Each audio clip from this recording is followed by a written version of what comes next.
Buenos días, mi nombre es Jaime Darío Mayorga. Estamos en el curso de Estadística Descriptiva de la Universidad Cooperativa de Colombia. En el día de hoy vamos a dar una pequeña exposición sobre los siguientes temas. Probabilidad.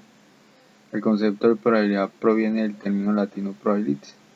En primera instancia se entiende como la probabilidad que existe en que un determinado hecho probable suceda o no suceda. Con lo que va en la historia, eh, esto se utilizaba más que todo para los juegos de azar. Ya la probabilidad de que el número volviera a caer con tantas veces lanzado o tantas veces jugado. Pero se dieron cuenta de que esta rama les puede traer más beneficios, como por ejemplo para una empresa que quiere ampliar, que necesita saber cuánto determinado tiempo va a empezar a obtener la ganancia si invierte para ampliar su negocio. Esta probabilidad ya es considerada como una rama de las matemáticas. Es una pequeña fórmula para hallar la frecuencia relativa. Esto ya es una definición de axiomática, que es como por decir, una rama de la probabilidad. Estos los pasos que toca se deben seguir. Esto ya es otra definición de Laplace, que nos dice que en el caso de todos los sucesos elementales del espacio muestral E sean X probables, Laplace define la probabilidad del suceso A como el cociente entre el número de resultados favorables que ocurra. Tenemos la probabilidad condicionada. En el cálculo de probabilidades de algunos sucesos, el valor de dicha probabilidad es la función del conocimiento de determinadas informaciones relativas a estos sucesos. Aquí podemos ver un ejemplo de cómo funciona la probabilidad condicionada. Tenemos la combinatoria, que la combinatoria ya es una rama de la matemática, pero es más discreta, que estudia la numeración, constitución y existencia de las propiedades de configuraciones, que satisfacen ciertas condiciones. Ahí veremos las condiciones que tienen que ejercer. Tenemos la permutación, que es como por decir algo, el número de veces o de cuántas maneras distintas podemos, aquí como ejemplo nos dice, podemos alinear a 6 personas en una fila. Eso nos da esa probabilidad de las cantidades de veces o de soluciones que tenemos. Las variaciones, tenemos el ejemplo de variaciones, tenemos variaciones con repetición, que es la que se repite, o sea, tenemos una bolsa, echamos 5 bolas y la repetición de las veces que metemos y sacamos la bola y la probabilidad de que esa misma bola nos salga.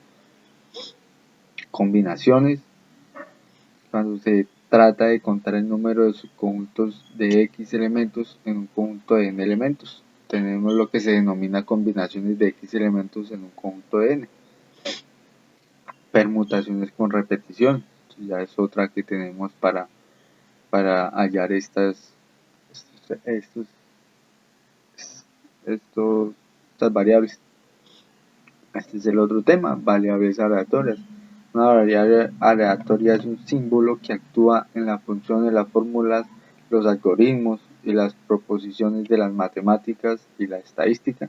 Según sus características, las variables se clasifican en distintos modos. Tienen diversos modos de clasificarse. Variable aleatoria, la función de elementos posibles a numerar o números reales. Ya trabaja con cifras, números reales. Las propiedades son distribución de la probabilidad, variables aleatorias discretas, variables aleatorias continuas. Tenemos la distribución binomial. Una distribución binomial es una distribución de probabilidad discreta que describe el número de éxitos al realizar n experimentos independientes entre sí acerca de una variable aleatoria. Tenemos las propiedades de la distribución binomial. En caso de ensayo, experimento, prueba, solo posibles dos resultados, éxito y fracaso. Ya ni término medio, solo éxito o fracaso. El resultado obtenido en cada experimento es dependiente del anterior. Por lo tanto, lo que ocurre en cada experimento no afecta al siguiente. Si estamos haciendo un experimento y el primero nos dio un resultado, el siguiente no lo va a afectar ese resultado.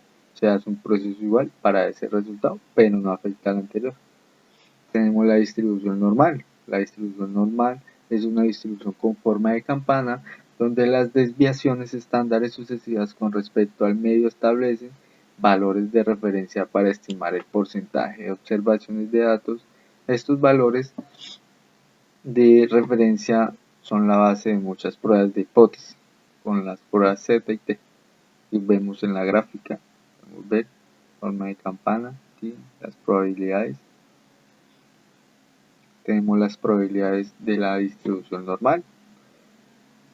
Una de ellas tiene una única moda que coincide con su media y su mediana. Es simétrica con respecto a su media. Según esto, para este tipo de variables existe una probabilidad de un 50%, la mitad. Es más, o sea, tiende a ser como más segura de observar un dato mayor que la media y un 50% de observar un dato menor. El área bajo la curva comprende entre los valores situados aproximadamente a dos desviaciones estándar de la media es igual al 0,95 en concreto. En concreto, existe un 95% de posibilidades de observar un valor comprendido en el intervalo. Ya, o sea, la distribución normal ya tiende a ser como más a la fija. O sea, tiene más seguridad usted que va a tener un resultado casi el 100%. Estos son varios contrastes de la normalidad. Verificación de la hipótesis de la normalidad resulta esencial para poder aplicar muchos de los procedimientos estadísticos que habitualmente se manejan, tal y como ya se apuntaba antes, la simple exploración visual de los datos observados mediante los ejemplos. Resulta obvio que este tipo de estudios no pueden llevarnos sino a obtener una opinión meramente subjetiva acerca de la posible distribución de nuestros datos. Ya aquí vemos en las gráficas cómo nos muestra en nuestros diferentes gráficos los porcentajes. Eso es todo por hoy, amigos. Gracias por su atención y espero les sirva de mucha ayuda. Que tengan buena tarde.